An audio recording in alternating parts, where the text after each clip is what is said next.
How are you? Really well, really well. Thanks for asking. It's the rare occasion where there's some sun in the UK, so it's Oh, all nice. we get that one day a year I where love we that. where we top up on Yeah. our vitamin D. Where are you? Are you in London? Manchester, so Uh-huh. northwest. Right, right. I think Bruce Springsteen's touring at the minute. He's in Manchester, and you got Papped sat on the top of a Manchester hotel sunbathing. Uh-huh. No one's ever sunbathed in Manchester before, so it took Uh-huh. an American to bring that That, over. that's that's funny. Yeah, but if you're sitting comfortably, I'll intro us in and get us going. Yeah, let's do it. Welcome to the Night Tube. I'm Stephen Knight, and I'm joined by podcaster, philosopher, neuroscientist, author Sam Harris. Sam, how you doing? I'm great. Great to see you, Stephen. Yeah, you too. It's been a while. I mean, we've kind of communicated here and there over the years, but I think last time I interviewed you, I don't think you'd ventured into this podcasting landscape yet. Oh, has it been that long? Yeah, Wow. it really has. Okay. And I I think was a younger man then. time has Yeah. taken its toll on us all. Podcasting has aged me, apparently. It's like the U.S. presidency. They got the before and after picture. Yeah, I saw what that did to Obama. Yeah, it's a tragedy. Yeah. Yeah. Yeah, so I suppose, I mean, just to start to ask you about that, because I get the impression you decided to take the plunge into podcasting because you wanted to sort of retain control of your own editorial. You had the unique pleasure of being misrepresented and cut out of context wherever you appeared, either in quote or in person. And that's been really successful for you. It's gone from strength to strength, and it's kind of democratized the entire process. Now everyone can have an audience. We don't need to wait for the BBC to give us a call or CNN. I think some great journalism's been done in that space by non-experts and amateurs, but it's also opened the floodgates to a whole host of sort of cranks, conspiracists, quacks, Yeah. and I just wanted to see if you've done any accounting on that in terms of maybe we treat gatekeepers a little bit too harshly. Maybe it's time to put the genie back in the box. What's your thoughts on this kind of digital landscape now? Yeah. Well, I guess another word for gatekeeper, or at least the kind of the abstract principle behind gatekeeping, is having standards, right? I mean, certainly that's the good version of it. I mean, I don't, no one can doubt that many of our institutions, journalistic and otherwise, have been captured by various ideologies over the years, and that has not been good. Certainly not for journalism. But yeah, I mean, what we're experiencing in independent media now is just a total free for all, and effectively a race to the bottom, wherein everyone has disavowed expertise, really, in many cases explicitly, and then therefore anyone's opinion on any topic is as good as any other on some level. I mean, that is, implicit in much of what's happening, and in certain cases, very prominent cases, it's explicit, where you have, stand-up comedians, and in certain cases, people who weren't all that good even at that, becoming very outspoken experts on wars in the Middle East and wars in Eastern Europe, and it's yeah, it wouldn't be a problem but for the fact that because technology has shattered culture to the degree that it has, we have millions and millions of people. And speaking specifically in America, we have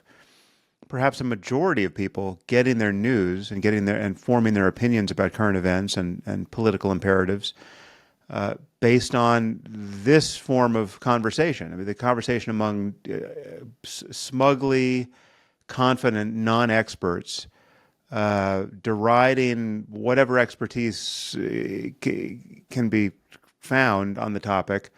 And many of them really do have a taste for the conspiratorial, the taste for just by default, the non-standard, contrarian, anti-establishment take on everything. And it's just a fact that the anti-establishment contrarian take is usually wrong because the establishment and the mainstream formed on the basis of, when you're talking about science, you're talking about journalism, you're talking about any real academic discipline like history, the mainstream formed for a reason, right? It's not that the mainstream is always right. Of course, that's not true, and our views of various topics do get overturned. But I mean, it's just there are reasons why most real doctors and real scientists think COVID was worse for your health than the vaccine for COVID, right? And it's not an accident that most people think Lee Harvey Oswald killed Kennedy, not the CIA. And I mean, just pick your topic that has been fixated upon at the highest level by various podcasters and their guests. I mean, the mainstream opinion is mainstream for a reason, and to overturn it more or less by default because you think people are always lying or people are always captured by the woke mind virus or whatever the concern of the day is. It's guaranteed to produce spectacular errors. How do we decouple this value in terms of expertise from something that sounds like an appeal to authority, however? Because, I mean, obviously you saw the Douglas Murray, Dave Smith, Joe Rogan collision, and part of me thought Douglas Murray may have been briefed by you there. I felt he was channeling you a little bit in certain areas. Maybe you can dissuade me of that suspicion. But how do we get past this idea that it's not an appeal to authority? Because that's what people were charging Douglas with, his detractors. Yeah. I mean, I must say, in their defense, it's easy to see why people are confused because there really is a needle that has to be threaded here, and it's just not immediately obvious what is being argued. And I didn't speak to Douglas before he went on. I was very happy he did go on and attempted to perform that intervention, if not exorcism, of the Joe Rogan podcast and his partner in crime, Dave Smith. But here's the simplest way I think to think about it. Expertise is real, right? I mean, anyone who thinks expertise isn't a thing just should spend a few seconds thinking about what it's like to fly in an airplane or deal with a cancer diagnosis. Or I mean, when things get real, when you're at 30,000 feet, you don't want just anyone's opinion about how to fly the plane, and much less how to land it. You're hoping that the engines have been maintained to an engineering standard that only expert engineers had a vote in, right? I mean, like this isn't even debatable. When you get cancer, you want to know what the best oncologist you have access to thinks you should do. And if you want a second opinion, you want another great oncologist. You don't want somebody's uncle who's pretending to be an oncologist because he got on ChatGPT for an hour and a half and is just lobbing his opinions at you. When AI becomes much better than any living oncologist, you're going to want the AI's version of oncology, right? But the point is, you're going to want real information, a real purchase on facts.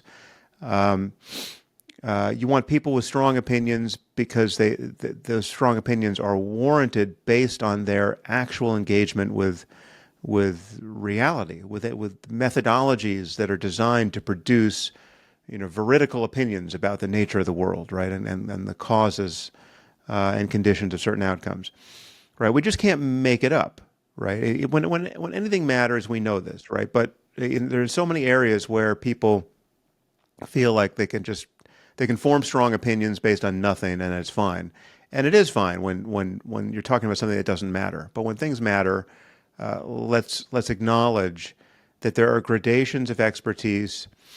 And when experts fail, as they do, when experts get captured by political ideologies, which has happened of late, that is only correctable by recourse to other sources of expertise. Right now, so if a non-expert notices that some body of famous scientists they're not functioning like scientists, they're functioning like political activists, that's fine. That's worth noticing and worth criticizing. But the deeper error will only be corrected by people who really understand the science, right? And when some rogue scientist foists a proper scientific fraud on us, that gets detected and answered by more science and real science, honest science. It's not some other mode of non-expertise that comes online that really can solve this problem.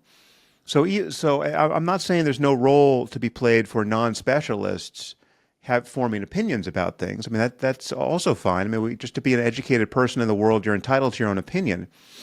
But the cash value of all of this it all has to eventually terminate in real methods of getting real knowledge. And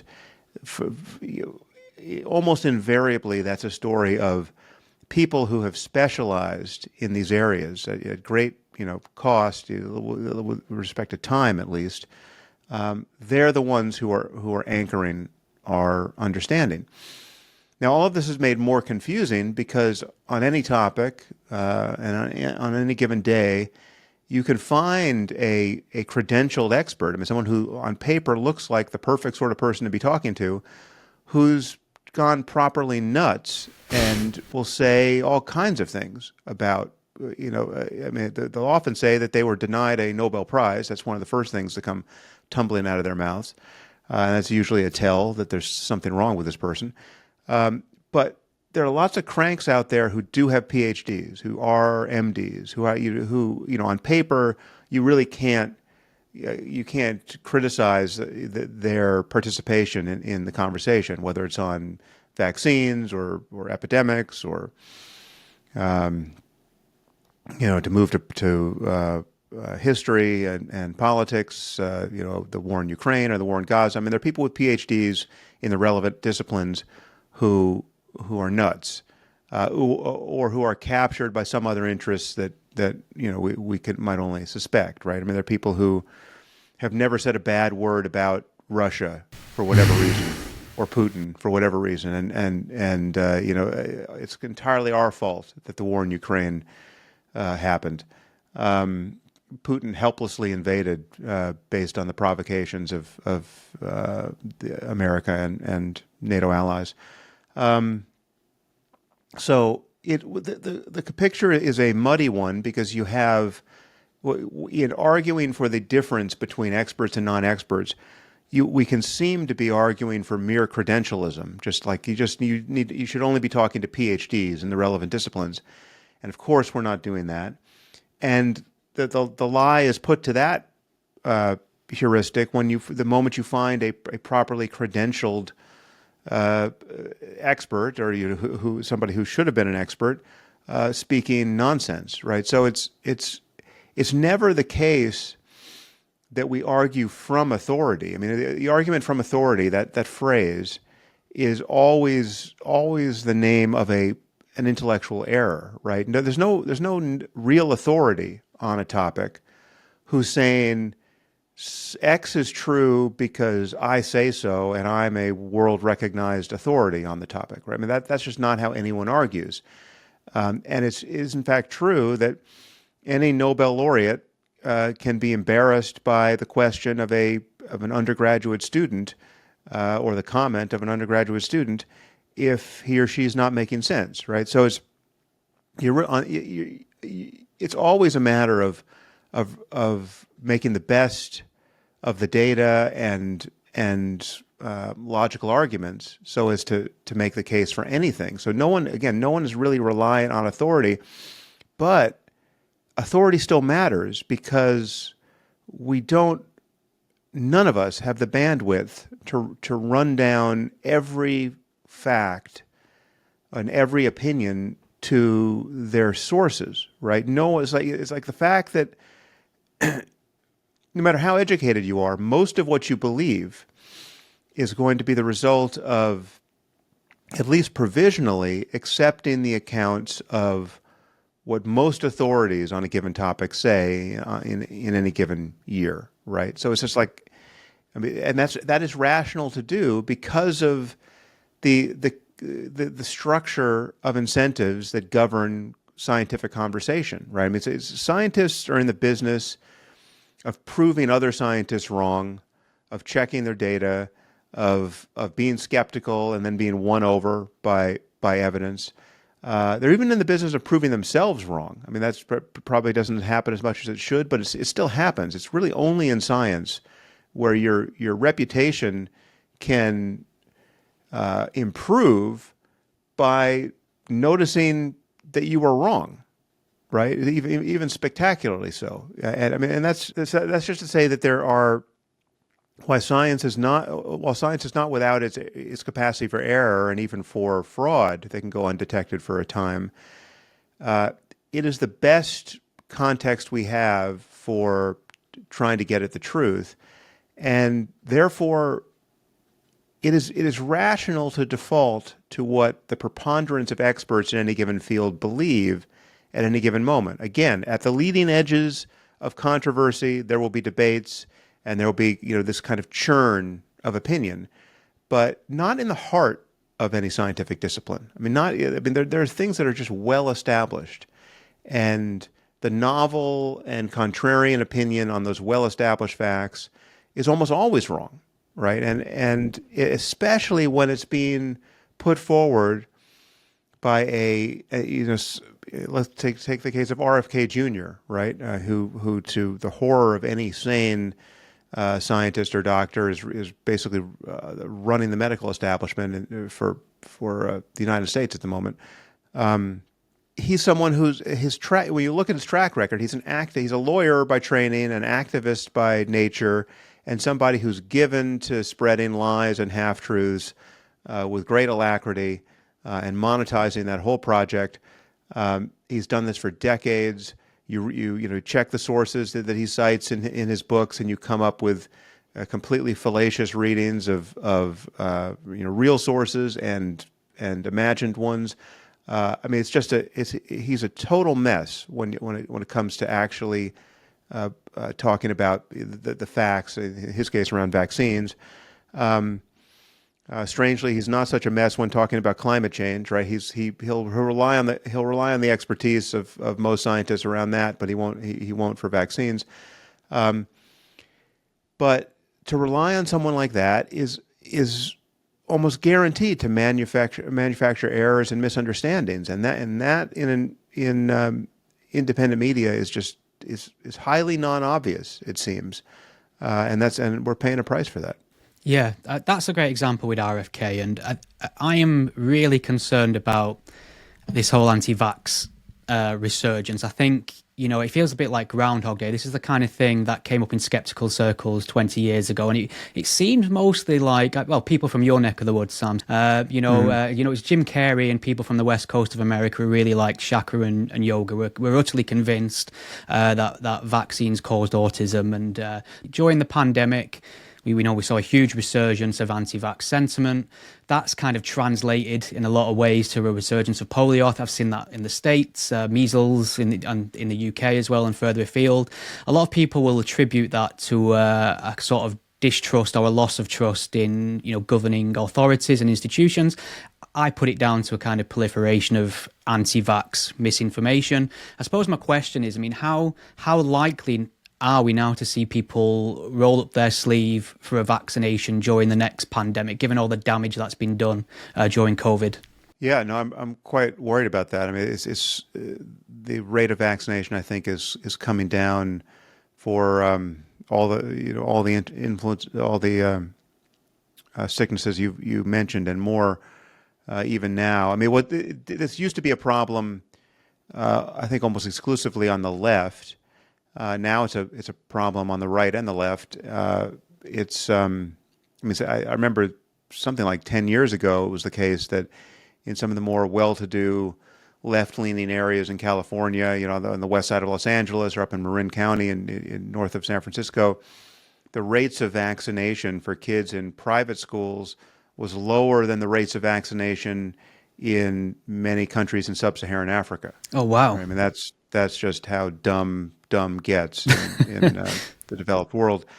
I think, I don't know how far we're going to fall, but it's reasonable to worry that we're, with the head of the HHS, RFK Jr., who is absolutely sure that the CIA killed both his uncle and his father. We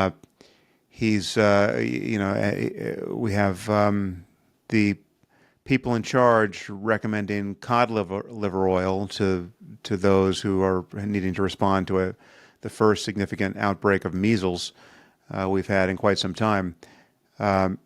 It's just, it's just an own goal on our entire society, and at some point we will realize it.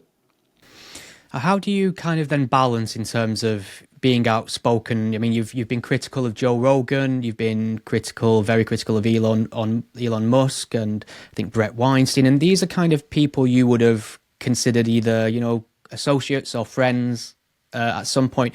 And obviously, Joe hosts the biggest platform on the planet at this point. I think Elon Musk is, the richest man on the planet. One of the most powerful. But you have a habit of pissing off really powerful people, come to think of it. And I was just wondering how you decide to take the plunge to do this publicly versus managing a personal relationship and weighing it up against the blowback you might receive. Well, I take the plunge quite reluctantly, honestly. I mean, it doesn't give me any pleasure to be criticizing a friend or a former friend in public. In certain of these cases, I tried in private and failed to get through to the person. In others, because the person has such a large public-facing profile and is visibly spreading so much misinformation. In certain cases, inadvertently. In certain cases, I think quite intentionally. That would be Elon. I have to say something. I mean, it would just be irresponsible for me not to say something given my platform and the demands of my audience. But it's not fun, and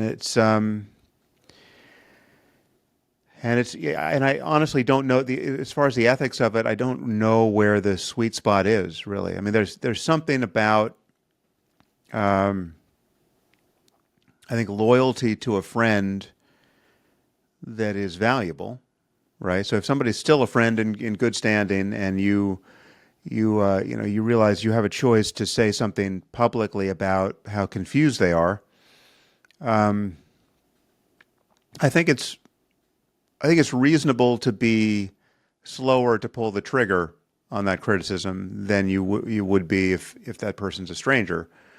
But I don't know how reasonable it is, and I don't know how slow one should be. But in the cases you mentioned, I just decided that I couldn't resist any longer. It just was no longer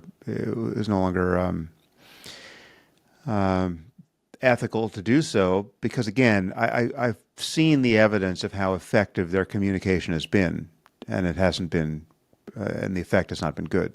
You publicly, came off Twitter, announced that's what you was going to do, and I think you laid your reasons out at the time. Was this something that you decided before Elon Musk took it over? Was it related to that, or is it a completely separate thing?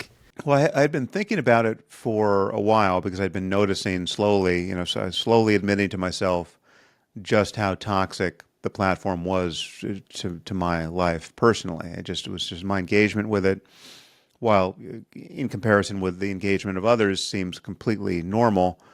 I was not an especially compulsive tweeter, but I just noticed that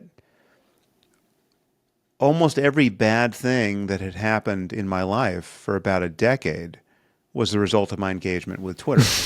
I mean, it's really, it sounds strange to say it, but it's apart from illness and the mishaps with kids, a kid breaking a wrist ice skating. I mean, like things like that.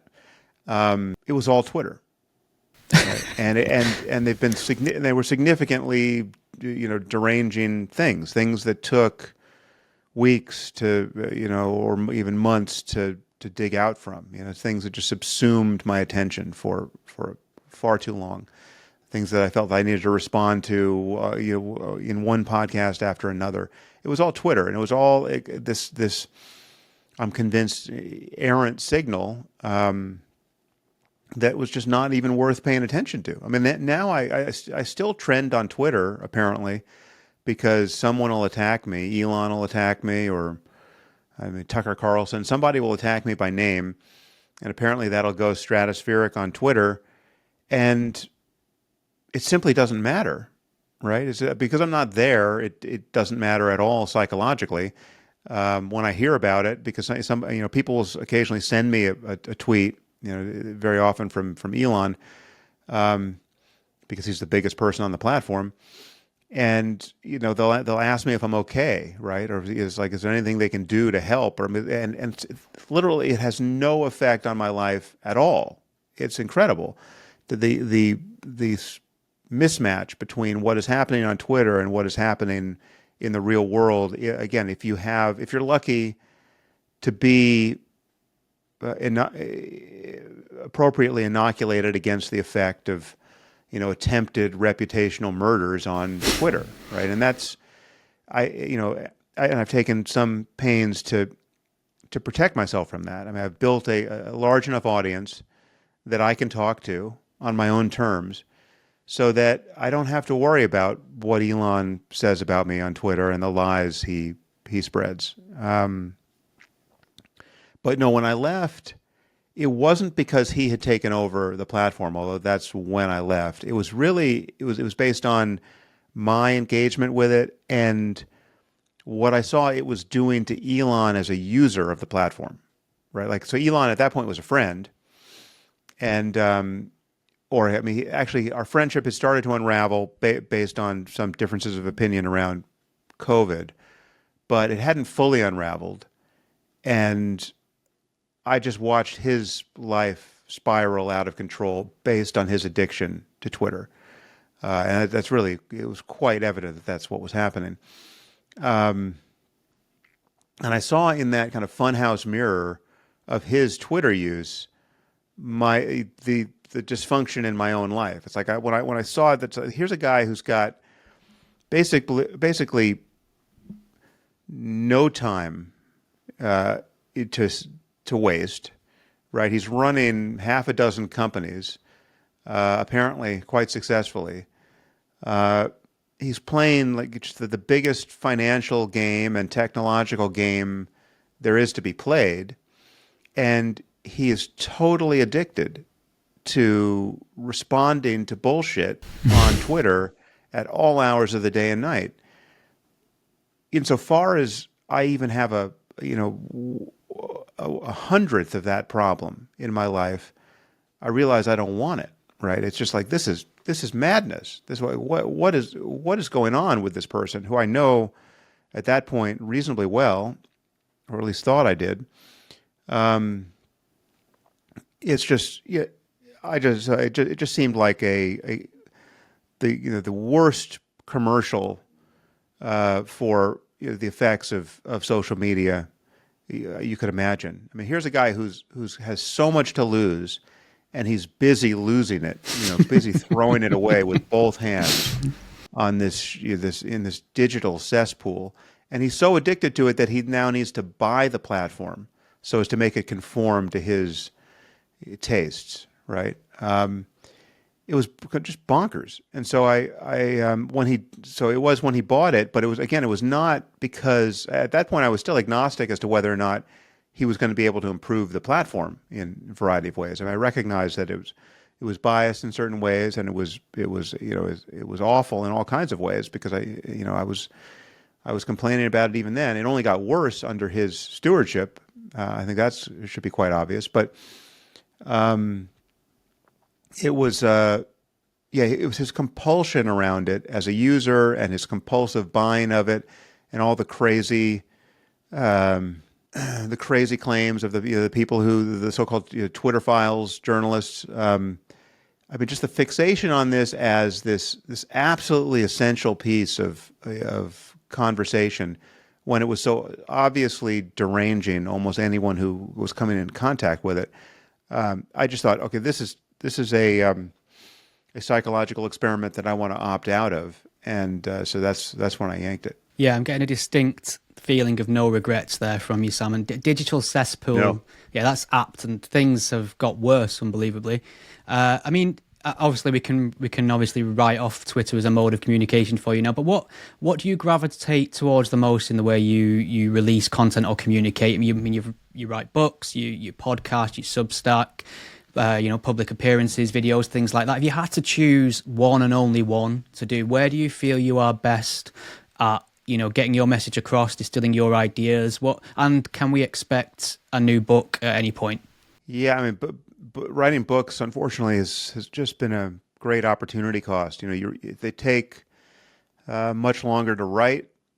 They reach fewer people. There's this crazy time lag between when you're done and when they're published. I mean, that's usually something like 11 months.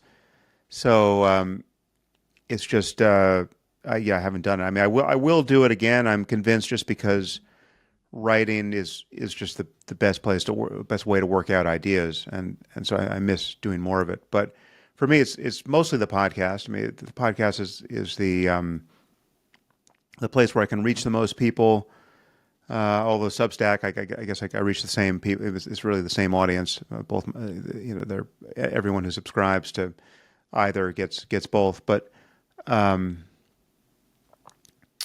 time course is exactly what it should be. I mean, the moment I'm done, we publish it, and it's immediate. And yeah, I mean, there's something I'm a fan of. I mean, I've been doing more video podcasts, although I'm not such a fan of video. I think there's something amazing about audio, because it is the thing that I mean, people have found, and I'm one of these people. People have found at least an hour or two in their day that they didn't know they had to consume information, because they can listen while they do other things, while they're driving, while they're working out, while they're taking a walk, and video doesn't really answer to that need. And there's just something more. I think there's something more intimate about audio. I mean, just it kind of being right in the ear without the distraction of what you're looking at. Although, granted, you can get more information seeing people as well, but it's I don't know. I just think audio is really the sweet spot when you're just trying to talk about ideas to an audience that cares what you think. In terms of writing, I suppose it's fair to say you kind of rose to prominence with your critique of religion, Letters to a Christian Nation, The End of Faith, and I think your criticism of Islam caught the most controversy for you at the time. It probably feels like a bit of a lifetime ago now, just focusing on fundamentalist Islam. And I think in the intervening... But that topic comes back around, as you know. It's absolutely. never far off. It actually feels like you was quite ahead of the game in that respect. But it feels like, in a sense, the new atheist, skeptical circle humanist kind of won the battle. It feels like, Christianity's almost on life support in many ways. And what we've seen kind of fill that hole has been a little bit of a resurgence of Christianity, in fact. And some people make the argument that Christianity would serve as a quite useful defense against, say, the increase of Islam or kind of godless progressive ideologies. I think this is something Douglas Murray argues for. I think the problem with Douglas Murray is he's fairly convincing. Richard Dawkins announced himself as a cultural Christian as well. A lot of people took that as a strange kind of admission of faith, when he's always kind of felt that way. He kind of said it was preferable to Islam in many ways. So is it the better the devil you know? Is the less of two evils? Maybe a resurgence of Christianity might be an effective measure? Yeah, well, I mean, obviously you can't believe in the doctrine of Christianity just because it's useful, right? Even if you were convinced that it was useful or even necessary, right? It's like, let's just stipulate that the only way the West is going to resist the intrusions and ultimate triumph of political Islam is to become devoutly Christian, right? I don't think that's true. I don't see any reason why that would be true, but let's just say it were.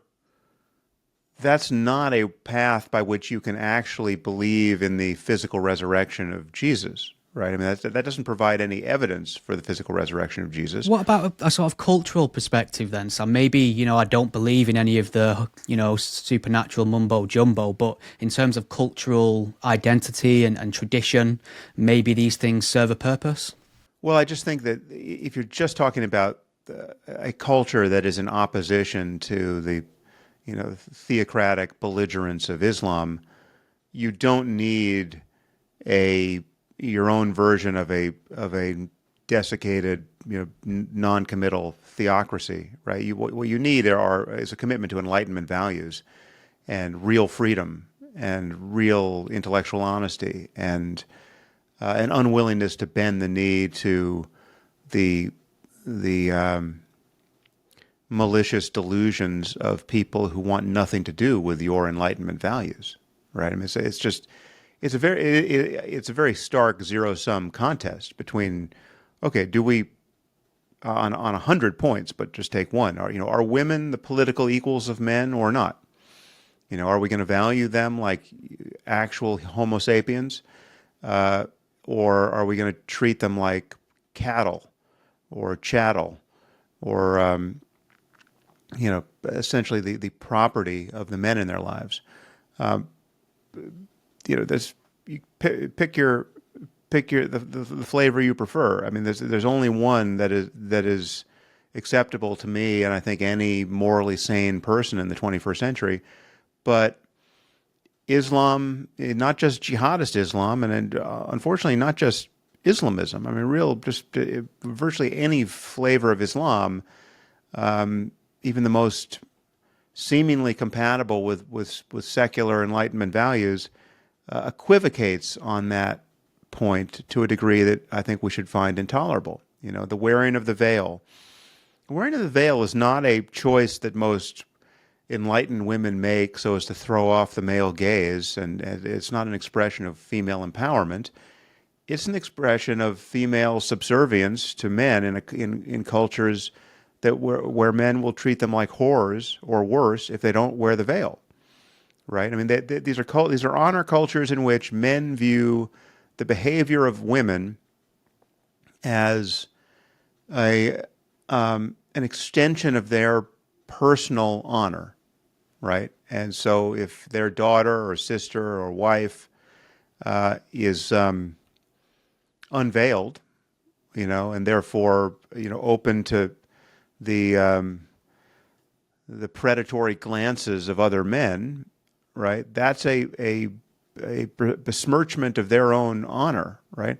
Okay, this is just a bad piece of software culturally to be running on the brain of any man, and the whole culture needs a firmware upgrade, right? And that firmware upgrade is called the Enlightenment or modernity or secular, pluralistic values of open society. I completely agree with you here. I am a proponent of secular Enlightenment values, but I just find that it seems like the sort of tribal iconography of the Christian church, maybe in the UK at the minute, is slightly more appealing than me waving around a copy of David Hume or something like that. It doesn't seem like it's very easy to convince people that all we need is a sort of secular recommitment, rather, to a sort of secular enlightenment. It feels like it's going the other way. I'm seeing it with a lot of younger people in their 20s now, vocally identifying with Christianity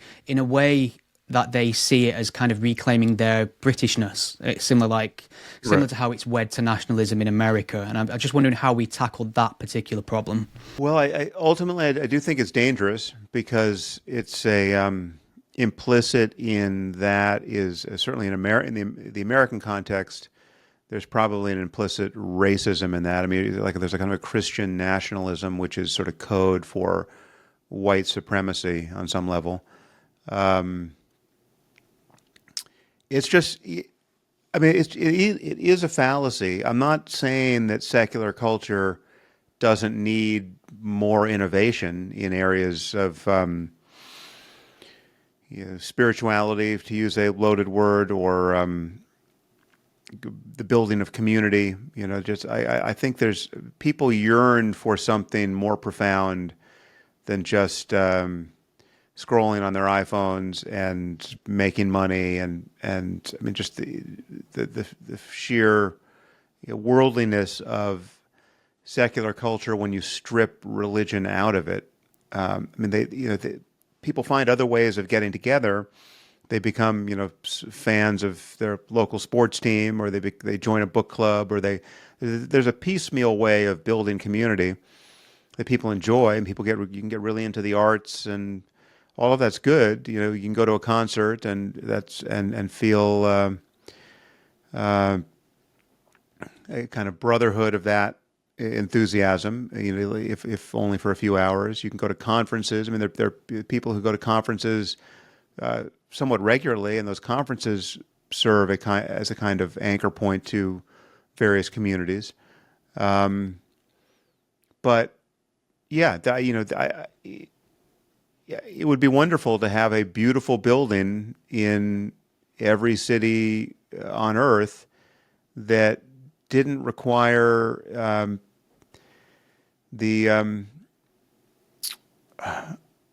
didn't require that you pretend to believe Iron Age pseudoscience and fake history so as to be in good standing in that building, right? Like it would be, and it would be great for that building to enshrine the deepest humanitarian and secular values. Values that we can readily agree about. I mean, just that, like, what are we doing here? I mean, the whole project is to figure out how to make life worth living, and having achieved that, how to make the future better than the past, or at least not worse. And there are many dimensions to that project.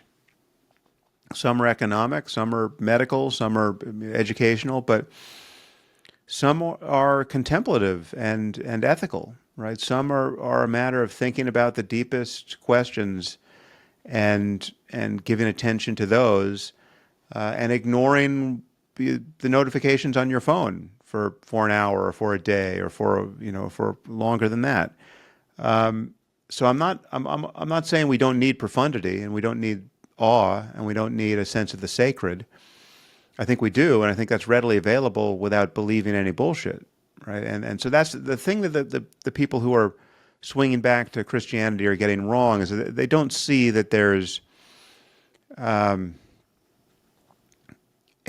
perfectly rational alternative to each of the things they think they're going to get out of that project. I mean, it is possible to become very much like Jesus, right, or whoever Jesus was. I mean, who he seemed to be in his best moods in the gospel, without believing anything absurd, right? I mean, you can actually, you can have a mystical life, completely within the purview of a rational scientific engagement with facts. I mean, you can take psychedelics, or you can meditate for hours or days or weeks or months and experience truly transformative things in the laboratory of your own mind. And all of that can be understood in a 21st century context by reference to the best ideas humans have ever had. I mean, we don't have the right to our religious provincialism anymore. I mean, certainly intellectually we don't. It's just not defensible. So if you're becoming just a cultural Christian, what does that mean apart from just wanting to get together with your neighbors in a beautiful building? If it means more than that, if it means maybe you think that the Jesus story is real, and I mean real all the way down to maybe he was resurrected, or maybe he performed various miracles, or maybe he can hear your thoughts right now, maybe he's coming back, maybe he's not too fond of homosexuality, as witnessed in Paul.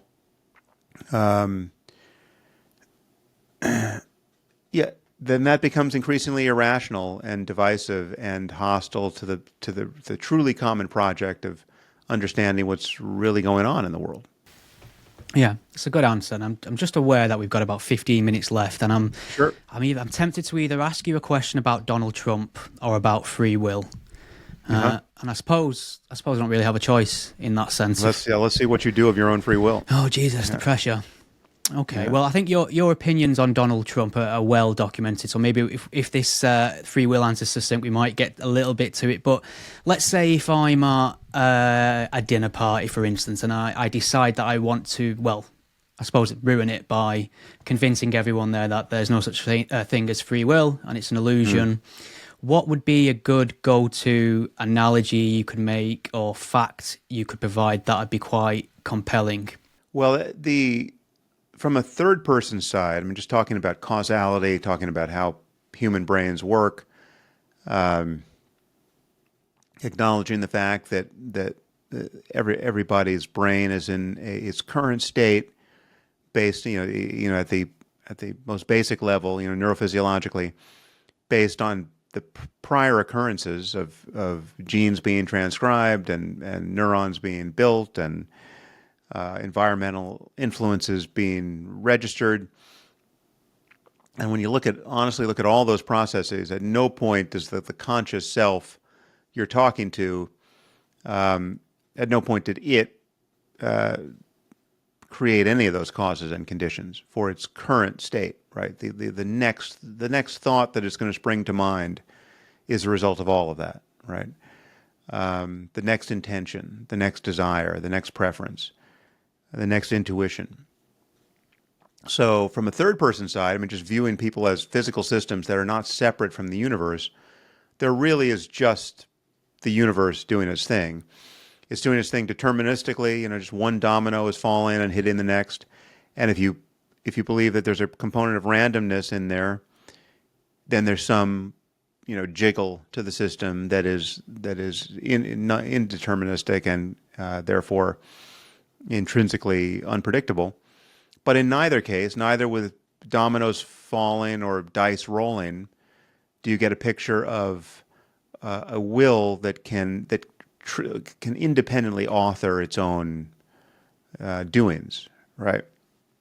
So it used to be thought, traditionally in philosophy and science, that the paradox of free will is that from the third person side, you've got this mere concatenation of causes, which neither either deterministically or randomly don't make much sense in mapping to the freedom people think they have. But on the first person side, we've got this robust sense of freedom to author your actions, that you are the decider, and that it's impossible to square those two pictures. But that's really not the picture at all. This is probably the only original thing I add to this conversation. My argument has always been that if you look more closely at the first person side, the reasons for believing in free will also evaporate, right? So that people don't feel as free, really, as they think they do. And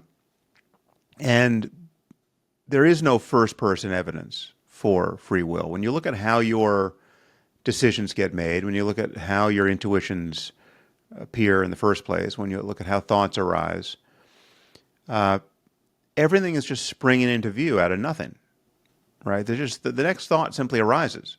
If I ask you, remember something, anything, you'll remember something from an hour ago, a day ago, 10 years ago. So something will spring into view.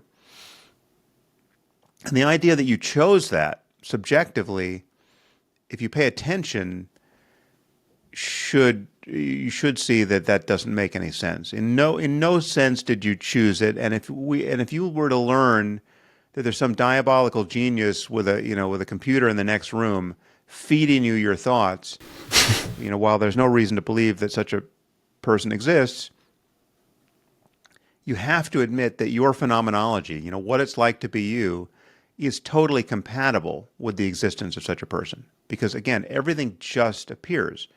And this is true for the most deliberate decision, right? You're deciding whether to get married, say, right? Have I picked the right person? And you're going back and forth, back and forth, back and forth. You're talking to friends, and you're waking up from dreams, and you're trying to integrate all the information available, and you're remembering the good times and remembering the bad times, and should I propose to this person, right? At a certain point, your decision process just terminates, and it terminates for reasons you can't inspect, right? You land on one intuition or the other. If you suddenly change your mind, well, then you suddenly change your mind. Your mind suddenly changes itself, right? You're the witness of that perturbation. And if you suddenly lurch back, you say, no, I'm not the witness. I'm the decider, right? Now, where did that come from? Where did that thought come from subjectively? You have no idea. You can't inspect it. And the fact that in certain cases it didn't come, right? It could have come. Just imagine, just look at what it was like to change your mind the last time you changed your mind, right? Or to fail to change your mind the last time you followed through on some plan that you were expecting to follow through on. In neither case can you inspect the causality there. And if you say, well, no, I understand the causality. I had a conversation with a friend and that was very influential, right? And so but okay, it was influential. You didn't choose for it to be influential. That you get influenced precisely to the degree you get influenced, and not a jot further. You don't decide to be convinced by an argument. You simply are convinced by that argument to the degree that you are. You don't decide to find something dubious. Like, as the people who are listening to us now, who are finding what I'm saying totally unpersuasive, they didn't choose to be unpersuaded, right? And if they're persuaded to whatever degree, they're not choosing that, right? I mean, that's just not the way rationality works.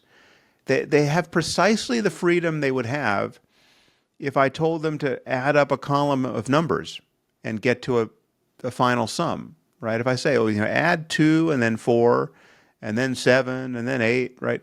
There's literally no freedom. You're free to make an error, but you're not doing that on purpose. And when you get to the correct sum, you're not free to have arrived there. So you're not free. If I say to you that a certain thing is a fact or that a certain argument is valid, if you agree, it's just like adding up that column of numbers and getting the correct sum. If you disagree, it's just like adding up that column of numbers and spotting the error that I made, right? Or making an error yourself. And it's just, there's no variant of any of this that gives people what they think they have, which is this libertarian freedom that if they could rewind the movie of their lives, they could play the current scene differently, right? There's in no sense is it true to say that if you and I could rewind the movie of our lives and have this conversation again, we could do it differently, that I would utter a different sentence in this place. I mean, the only way in which that's true is if there's some randomness involved. And the randomness is precisely the thing for which I can take no responsibility. It is not a basis for my freedom of will, right? It's not part of my will. If I'm going to say, if I would speak this sentence differently, if we could run this experiment 1 trillion times, if half the time I would say something quite different here, based on everything being the same, every micro state at every synapse in my brain being the same up until this moment, which is to say, if there's some dice rolling in the fabric of reality that's just causing me to say different things because it's just there is no stability here. There's just this intrusion of randomness, quantum or otherwise. Okay. But that is not the freedom people think they have. That's just the rolling of dice. That's just randomness. That's just the weather blowing through. That's just things falling and breaking, right? That's just, it's not you doing what you think you're doing. The you that is doing what you think you're doing is conforming to a pattern that you recognize to be yourself. If you were randomly doing things, I mean, just to linger on this random point for a second. if you were suddenly randomly doing things, that would be precisely the situation in which you would say, honestly, I don't know what came over me. Right? I don't know. Like, that's not me. Like, I'm sorry. That's not, I don't know why I said that. I don't know why I ordered that. I don't know why I reached for that. I don't know why, I didn't mean to do it. Like, that's just not me, right? Sorry. Somebody else is playing this part of the video game. I'm not sure. Like, I'm not sure why my controller's not working, but that's not me. So randomness really is not what people think of as freedom, and yet it is proffered by the intellectuals who think that quantum mechanics offers some basis for free will. It's proffered as a basis for a non-deterministic basis for freedom. No, it simply isn't. It's a basis for unpredictability. But in any case, so it's just, if you look subjectively at what you're calling your free will, you'll see that just one thing happens after the next.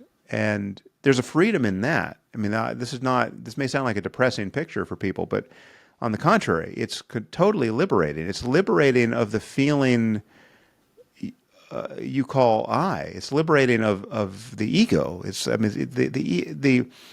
There's free will is the other side of the coin of this sense of this self that senses its separateness from not just other selves in the world, not just the world itself, but from experience. People feel like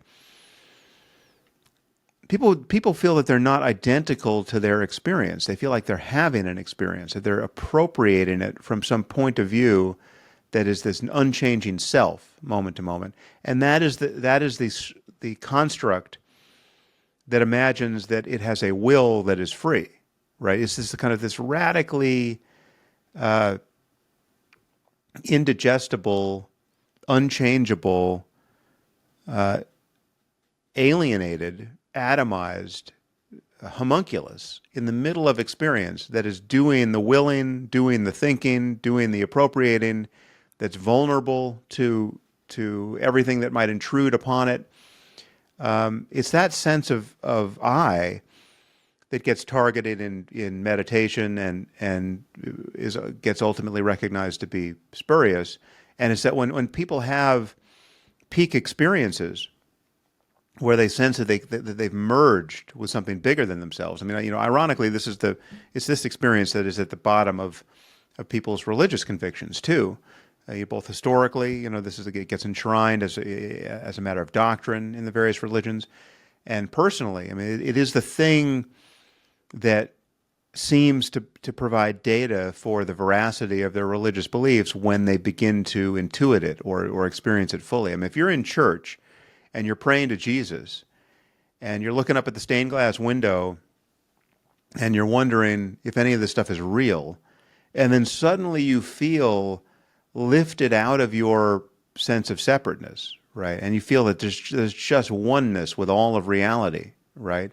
Most Christians are going to feel that's data in favor of Christianity, whereas it's not. It's data in favor of the very reality that consciousness doesn't feel like a self prior to self-identification, but prior to this spurious mapping of a subject in the middle of experience that's separate from experience.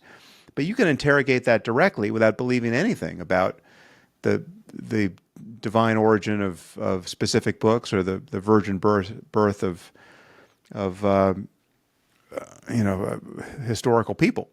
And if you've just tuned in, that was Sam Harris on how to torpedo a dinner party successfully and effectively. Yeah, no, I think the whole idea that we're not in control, in a sense, is very uncomfortable for many people. But it is fascinating. Have I got time just to quickly probe you about Donald Trump? I think obviously he's constitutionally barred from running for a third term. I think after he didn't really concede the last time he lost the election, all bets are off. What are your thoughts on this matter in terms of will he attempt to try and run again? Yeah, I mean, I've heard Steve Bannon allege that's a serious possibility. I'm not quite sure how. barring a constitutional amendment. Yeah, I mean, like so many things with Trump, it's just an endless pattern of norm violations. You don't know what's a joke until suddenly, real things are being broken as a result of that joke. So I don't know what to expect there. I mean, apart from the fact that it's obviously unconstitutional now and preposterous, that doesn't mean he couldn't whip up some populist frenzy around this possibility, right? I mean, the man is capable of creating immense harm, even when things are ridiculous, right? I mean, that's the truly perverse and nonetheless effective quality of his life in politics, right? I mean, it's the ridiculousness of the man, the ridiculousness of the movement, the ridiculousness of so many of the convictions of people who support him, the comedy of it, the entertainment value of it, he must be joking of it, manages to make it much harder to deal with, journalistically and politically. It's even when he's creating tremendous harm, many people don't take him seriously when they should, even when the harms are obvious. I mean, it's quite strange, and so it's part of, honestly, I think at this point it's part of the fascist playbook to be a clown up until the last moment, right? I mean, you can clown your way into a proper tyranny, and I think I don't know how far this is going to go. Hopefully not much further than it has, but I do view our democracy as being threatened by this whole this cultic phenomenon that has subsumed the Republican Party. It's a good answer. Thanks, Sam. I really appreciate you coming on and speak to me. Yeah. It's good to see you. It's good to catch up, and Likewise. please keep doing what you're doing. Yeah. Thank you, Stephen. Great to talk to you. Cheers.